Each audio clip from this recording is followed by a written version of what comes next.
water dispenser mga master na ayaw mag-init at ayaw din niyang mag-cooling.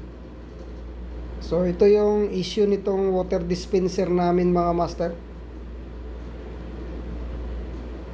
So dito mga master ay nakasaksak na siya sa saksakan. Pero wala kayong makikitang indicator light dito ng heating at saka cooling mga master. So ang problema nito, ayaw niyang mag-heating, ayaw din niyang mag-cooling. So yung chine-check ko yung switch dito sa likod ay naka-on naman pareho.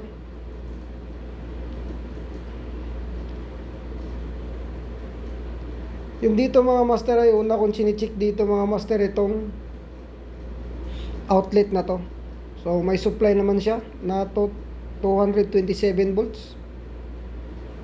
Tapos chine-check ko na rin yung fuse ng plug ay okay naman.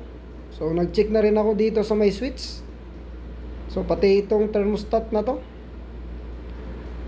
So may dalawang thermostat pa dito mga master. Yan, yung isa niyan ay heating. Tapos yung isa niyan ay para sa neutral. Ayan. So ito lang yung safety na switching niya. So thermostat lang mga master. So wala nang ibang mga fuse dyan. So yung chine-check ko mga master, itong thermostat na to mga master ay nag-open to. Kaya nangyari mga master, ayaw niyang mag-heating, ayaw din niyang mag-cooling dahil nag-open yung neutral. So dapat normally close yan mga master, yung neutral na yan na thermostat. So sa nakikita kong problema mga master ay yan lang talagang may problema.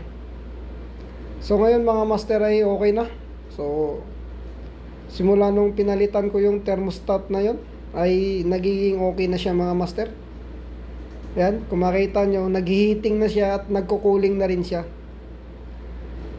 So dito mga master ay sinubukan ko siyang i-check kung malamig ba yung tubig, pero napakalamig niya talaga mga master. So ibig sabihin gumagana na siya mga master. So yun lang mga master.